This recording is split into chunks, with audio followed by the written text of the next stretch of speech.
Thank you so much for joining me. This is SciTech, and I am Ignatius Annor. Weight loss have for years become a big problem for people with obesity issues.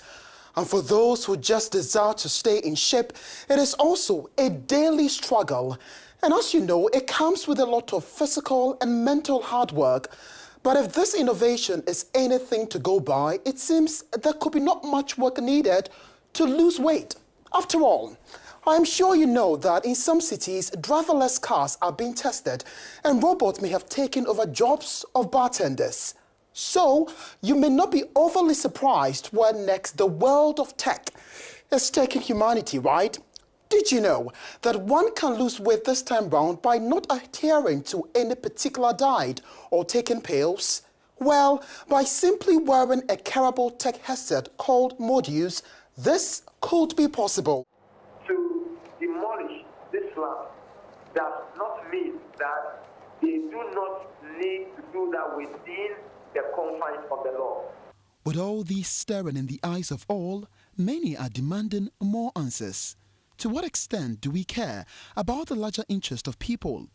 Must government be commended for finally gathering the political will to do what some dared to do? But again, who speaks for these people now left without a place to sleep? How soon will their relocation be fast-tracked?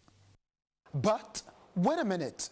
The so-called human rights activists, big politicians seeking their own interest, that the exercise must stop. Do they really know this area very well? Have they for a microsecond thought about the poor conditions of these people? Already, the debate is on, and indeed, the questions are much more than the answers. Ignatius Annor, Metro TV News, Accra.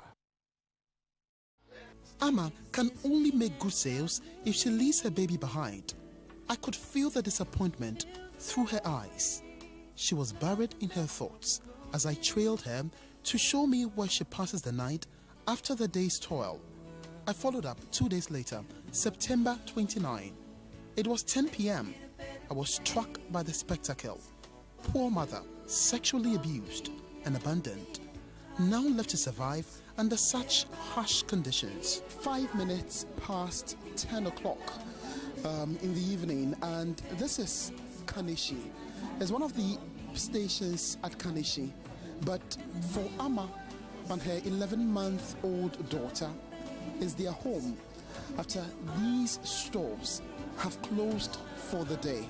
As I take you to where Amma and her daughter sleeps every day when she comes back from work after her hectic job, and that's her daughter that you can see, and this is Amma. Amma,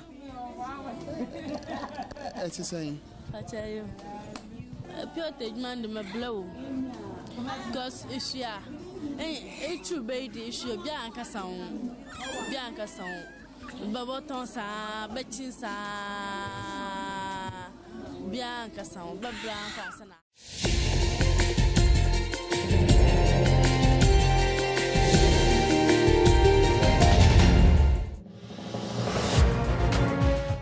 A world of science and technology. Developers, entrepreneurs, policymakers, and even end users gathered here in Kigali to exchange ideas. From across the continent, they reveal some of Africa's technological breakthroughs in this 2018 edition of the Next Einstein Forum. We want to create conducive environment for young African scientists to really flourish, to really fulfill their research. We want to engage into a dynamic environment which makes it possible for young African scientists to show what they're capable of, to display their genius. Jean Noel can now turn on his television set because he has access to solar power. He lives with his family in an area not hooked to the electricity grid in Yopougon, a community within Abidjan, the economic capital of Côte d'Ivoire. Noel recently has solar panels installed on his roof, allowing him to turn his light on. Every day I see new people coming to ask me how I got electricity and how it worked. I told them and the word spread and more people came to ask me how I got electricity. That's how my neighbor went to buy one for himself.